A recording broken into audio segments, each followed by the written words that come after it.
In theory, the question of what to wear to work shouldn't pose an unanswerable dilemma. Most workplaces have at least some kind of dress code, and for many of those who greet customers and perform service jobs, a specific uniform is required. Even in the most ambiguous situations, context clues abound on the bodies of colleagues. If no one ever wears jeans, you probably shouldn't either. But the agita over how to groom yourself for work, hair straight or curly? Cover your tattoos or live in the year of our Lord 2020, leggings as pants? Appears to afflict baristas, lawyers, cops, and the denizens of suburban office parks in roughly equal measure. Much of that confusion is the result of rapid change.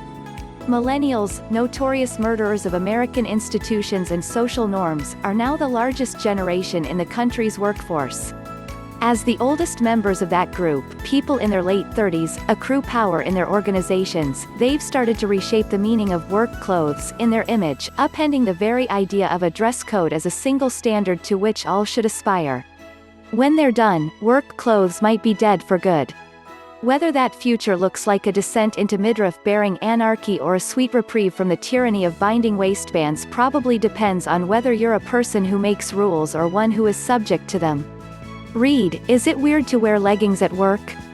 In the American imagination, the standard for professional workwear has long been a suit or a conservatively tailored dress, even for workers who don't go into an office.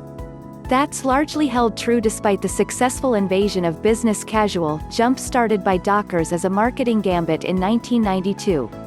That many of the world's most profitable companies, Google, Facebook, and Apple among them, allow employees to come to work in jeans and sweatshirts all week has yet to meaningfully destabilize that perception.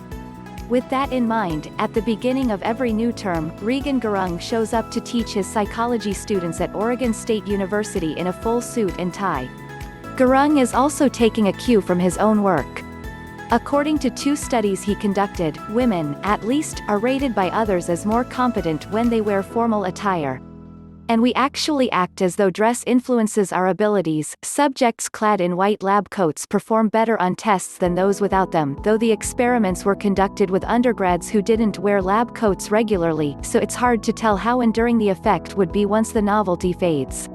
The gap between our internalized notions about professionalism and what a company's dress code says is why going to work in shorts still causes anxiety that pushes some people onto Reddit and Facebook with their skittish inquiries about what to wear. If a polo shirt is fine, wouldn't a button-down be even better? If everyone around you at a startup is wearing ripped jeans, wouldn't a dress from Ann Taylor stand out in a good way? Is your company's dress code just a secret test of high-level reasoning skills designed by fiendish bosses?